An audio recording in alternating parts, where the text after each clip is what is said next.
Hello mga ka-hunter, Philippine Coin Hunter nga pala. Ito naman tayo guys sa ating pag-share ng ating koleksyon at the same time nagsasabi tayo ng totoong presyo base sa ating karanasan. So balik tayo dito sa ating tatalakay na barya. Ito yung 5 piso na ang bagong lipunan series na may taong 1981 guys. Ayan. Sa ganitong condition guys, ang bilihan sa ganitong condition, UNC condition na napakaganda, nagre-range po ito sa 1,000 more or less, siguro nasa 800 to 1,300 ang isa.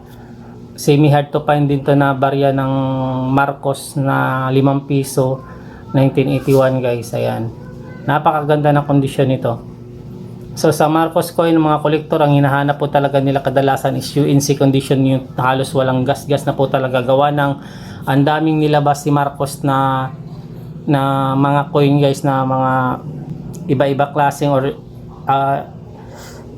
ibang variant na coin. Kasi si Marcos noon nagpapagawa din siya sa Franklin Mint na tinatawag sa ibang bansa. Doon nagpapagawa yung mga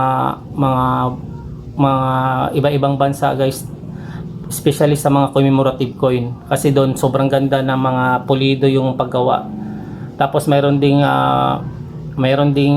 Franklin Mint na ginawa si Marcos na matte finish, proof finish, tsaka ito mga ordinary coin. Tapos mayroon pa siyang pinagawa dito mismo sa ating bansa, kaya sobrang daming variation at tsaka variant ng coin ni Marcos noon. Tapos marami din siyang naka-roll na mga coin, tapos mayroon pa siyang naka-box.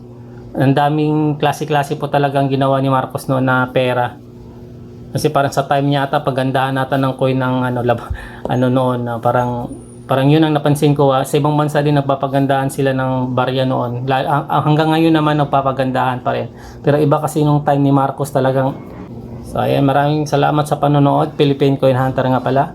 Kung di pa kayo nakapag-subscribe sa aking channel, please subscribe Philippine Coin Hunter. Happy hunting everyone. Paalam. God bless. Bye-bye.